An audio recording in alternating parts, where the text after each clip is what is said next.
Hello friends, this is Avinash Podar. I do agree that after a long interval I am recording a video for all of you. In this last almost I believe 1 month or rather more than 1 month, I have received many calls, many messages कि आपके recordings क्यों नहीं आ रही है. But unfortunately or fortunately I don't know, but there were lot of things which were happening with me. Lot of matters were pending before the high courts, lot of new matters were filed. Because of this hectic schedule I could not record and share my views.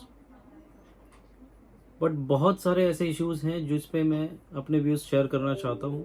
And now from today again we are starting, and I promise we'll be sharing on a daily basis one or the other issue. We'll try to cover and I'll try to share my views into it. आज जो हम issue cover करने चाहते हैं वो specifically एक industry को बहुत ज़्यादा हिट कर रहा है. चूंकि मैं सूरत बेस्ड हूँ एंड सूरत में टेक्सटाइल सेगमेंट या diamond segment, both the segments are basically entering into the transactions of sale or purchase through the broker. अभी ब्रोकर वर्ड वो बोलते हैं, कमीशन एजेंट भी बोल सकते हैं, एजेंट भी बोल सकते हैं, वो नॉमेनक्लेचर कुछ भी हो सकता है. बट लेटली क्या हो रहा है, I have observed this in last 1.5 months that there are lot of searches which are happening, lots and lots of searches which are happening by the intelligence wing of GST, by the department of GST, जहाँ पे वो ये बोलते हैं कि जो व्यक्ति कोई माल सेल करवा रहा है वो बाय डिफॉल्ट एजेंट की डेफिनेशन में कवर हो जाता है और उसको ना तो मिनिमम एग्जेम्पशन या मिनिमम थ्रेशोल्ड का बेनिफिट मिलता है, दैट इज 20 lakhs का या 40 lakhs का बेनिफिट मिलता है. सर्विस है तो 20 lakhs का बेनिफिट भी नहीं मिलेगा, सेक्शन 24 लग जाएगा बिकॉज वो एजेंट है. और एक दूसरा इशू है जहां पे डिपार्टमेंट ये बोलता है कि उनकी सर्विस कंप्लीट हो गई and therefore time of supply का इशू भी रेज होता है. मैं दोनों इश्यूज को एक एक करके बहुत ब्रीफ में कवर करना चाहता हूं क्योंकि ये मेरे बहुत स्ट्रॉन्ग व्यूज हैं which I am placing before all of you, and rather this video will go to various stakeholders including the department and the officers, including senior officers, and this is a clear view which I have taken after reading the law. Maybe I am right, maybe I am wrong, but please bear with me and please try to understand my view. Friends, transaction कुछ ऐसा होता है कि Mr. A is there, Mr. B is there, and in the meantime there is Mr. Avinash. ए को माल cell करना है, B को माल receive करना है, परचेज करना है. A is the person who introduces B to A. Avinash is the person who introduces B to A. A directly bill करता है बी को. ये जो बिल बनाता है, इनवॉइस बनाता है, उस इनवॉइस पे लिखता है कि किसके रेफरेंस से है, या agent code, reference code, broker code, whatever name it can be, but वो लिखता है अविनाश पोदार इनवॉइस के ऊपर. It means that it is referred और this client is referred by Avinash, और ए डायरेक्टली बी को बिल करके माल सेल कर देता है. अब जब ये माल जो सेल हुआ इसका पेमेंट रिसीव हो जाता है तो by default 1%, 2%, whatever is the agreed rate, Avinash का इनवॉइस रेज हो जाता है ए के ऊपर, and A becomes liable to pay the amount as per the decided rate. Now the issue here is कि ये जो 1%, 2% जो चार्जेस हो रहे हैं, जो फीस अविनाश चार्ज कर रहा है ए से, क्या वो कमीशन है, क्या वो ब्रोकरेज है, या वो प्रोफेशनल फीस है. फ्रेंड्स, अगर आप देखेंगे तो एक सर्कुलर भी आया था डिपार्टमेंट का जहाँ पे सीबीआईसी ने बहुत क्लियर व्यू लिया था कि अगर मैं अपने नाम से बिल लेता हूँ एज एन एजेंट और मैं फर्दर सप्लाई करता हूँ, then I am being classified into the category of agent. Otherwise इस ट्रांजेक्शन में क्या हुआ, I am just acting as an intermediary, as a individual person, as a professional person, जहां मैंने ए को और बी को कांटेक्ट करा दिया। बी डायरेक्टली माल परचेज कर रहा है, लेकिन जितनी बार वो माल परचेज कर रहा है उतनी बार पेमेंट आने के बाद अविनाश का जो इंसेंटिव है, कमीशन है, what ever name you can call, वो ड्यू हो जाता है और मिस्टर ए को, अविनाश को पेमेंट करना होता है। So that is the transaction all about. Now first issue is whether this is an agent relationship. As per me the answer is no, he is not an agent. As per me he is acting as a professional, individually, independently, और वो अपना एक sufficient separate bill service का race करेगा और time of supply accordingly applicable होगा section 13 के हिसाब से, एंड मिस्टर ए को टीडीएस डिडक्ट करके उसके ऊपर पेमेंट करना होगा।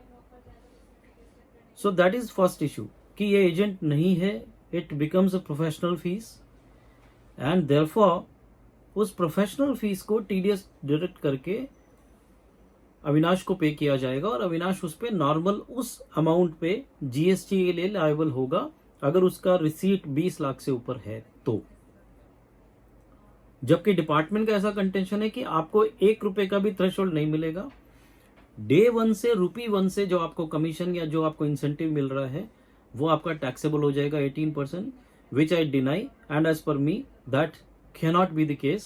He will be eligible for the benefit of 20 lakhs threshold. This is the first issue. Second issue friends है टाइम ऑफ सप्लाई का। मैं वापस से आपको एक एग्जांपल से समझाता हूं। लेट्स से 1 नवंबर 2020 को अविनाश ने रेफर कराया बी और ए के बीच में एक रिलेशनशिप एस्टैब्लिश कराया। मिस्टर ए ने 1 नवंबर 2020 को मिस्टर बी को इनवॉइस जनरेट किया। इसका पेमेंट लेट से 15 जनवरी 2021 को आया। तो अविनाश की जो सर्विसेज है वो जब तक पेमेंट नहीं आता तब तक कंप्लीट नहीं होती, एंड देयरफॉर 15 जनवरी 2021 को अविनाश की सर्विसेज कंप्लीट होंगी और उसके 30 दिन के अंदर उसको टाइम ऑफ सप्लाई के हिसाब से इनवॉइस बनाना होगा। अगर वो उससे डिले करता है तो 100% Avinash will be liable for interest, लेकिन अगर वो 30 दिन के अंदर बना देता है date of completion of service से, then in that case he is complying the law.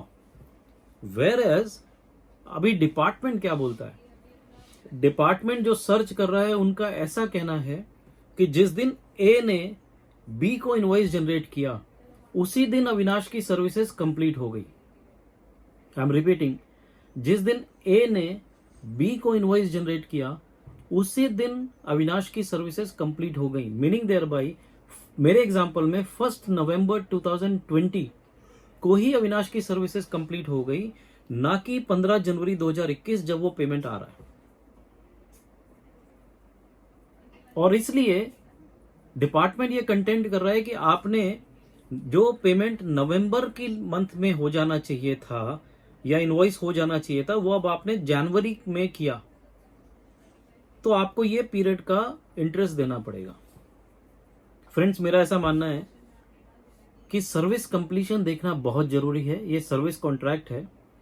मेरे जनरली टेक्सटाइल इंडस्ट्री में जो मेरे कॉन्टैक्ट्स हैं और जहां से मुझे पता चला, इस पूरी इंडस्ट्री में टर्मिनोलॉजी और प्रोसेस ये है कि ए ने बिल बी को जनरेट किया, माल बेचा, बी लेट से 100 साड़ीज बेची, तो 100 में से हो सकता है 10 साड़ीज आपकी रिटर्न आ जाए, 90 ही बी फर्दर रिटेन करे और वो 90 की पेमेंट वो 6 महीने के बाद करे। तो कंडीशन ऐसी होती है कि आपका due commission, brokerage, incentive, fees तब होगा जब पेमेंट आ जाएगा। मीनिंग देयर बाई ए ने बी को माल बेचा 100 यूनिट्स, 100 में से 10 वापस आ गए तो 10 का पेमेंट अविनाश को कमीशन या इंसेंटिव जो भी आप टर्म बोले वो नहीं मिलेगा। 90 का उसको मिलेगा, लेकिन वो तब मिलेगा जब पेमेंट आ जाएगा। इसका मतलब ये हुआ कि अविनाश की सर्विसेज तब तक कंटिन्यूअस है, वो सर्विसेज तब कंप्लीट होती हैं जब अविनाश को जब बी का पेमेंट ए के पास चला जाता है तब अविनाश की सर्विसेज कंप्लीट होती हैं और उसके बाद उसकी लायबिलिटी जीएसटी भरने की होती है। तो फ्रेंड्स, ये मेरा एक व्यू है। जीएसटी डिपार्टमेंट का ऐसा कहना है कि जब अविनाश इंट्रोड्यूस कराता है और पहली बार जब बिल जनरेट होता है तो उसी दिन यानी date of invoice of this supplier becomes the completion of service date for Avinash and therefore उस दिन से आपकी जीएसटी की लायबिलिटी स्टार्ट हो जाती है। जबकि मेरा ऐसा मानना है कि आपका कॉन्ट्रैक्ट जो है और आपका सर्विस जो है वो कंक्लूड होता है जब बी से ए को पेमेंट मिल जाता है और उसके बाद अविनाश का पेमेंट ड्यू होता है, कमीशन का या जो भी नाम आप उसका देते हैं। सो एज पर मी, जो डिपार्टमेंट का टाइम ऑफ सप्लाई पे कंटेंशन है that is not correct and उसको जब ब्रोकरेज ड्यू होगा उसके 30 दिन के अंदर या उसकी सर्विस कंप्लीट होगी उसके 30 दिन के अंदर उसको इनवॉइस बनाना होगा और जीएसटी कलेक्ट करनी होगी। सो फ्रेंड्स, दो इश्यूज हैं। पहला, क्या 20 लाख का एग्जम्पशन उसको मिलेगा या थ्रेशोल्ड उसको मिलेगा रजिस्ट्रेशन के लिए और अपने जीएसटी की एप्लीकेबिलिटी के लिए? मेरा ऐसा मानना है यस मिलेगा, क्योंकि he is not being covered into the definition of agent. He is not selling on behalf of anyone. He is not acting on behalf of anyone. He is acting as an independent person and his role is only to introduce two persons. He is not acting on behalf of anyone. Number 2, जो second issue है time of supply, जिस दिन service complete होगी उस दिन से 30 दिन के अंदर इनवॉइस बनाना है, सर्विस कॉन्ट्रैक्ट है। और मेरे हिसाब से इस एग्जाम्पल में या इस इंडस्ट्री में जिस तरीके के कॉन्ट्रैक्ट्स होते हैं वो ये होते हैं कि जब आपकी पेमेंट आ जाएगी उसके बाद आपको आपका रेम्यूनरेशन मिलेगा and therefore time of supply कभी भी जो इनवॉइस ऑफ सप्लायर है वो डेट पे नहीं हो सकता completion of service of the third person और द इंटरमीडिएरी, वेयर एज जब तक वो सर्विस कंप्लीट नहीं होती तब तक वो ड्यू नहीं होता। So friends, this was my view with regards to the current issue which is being faced by all the persons who are acting as the intermediaries or as the I would say facilitators to the supplier and recipient. तो ये मेरा strong view है and I think this video is going to be useful to understand the difference between what issue is involved and how to tackle this issue. This is my view, friends. I'm giving a disclaimer. Maybe you are not agreeing to this view. You might be having a divergent views, but to the extent of limited understanding which I have, I will follow this view and I will fight for it. Once again, thank you, each one of you, for keeping me motivated and reminding me that I am missing this videos and my views, sharing with all of you.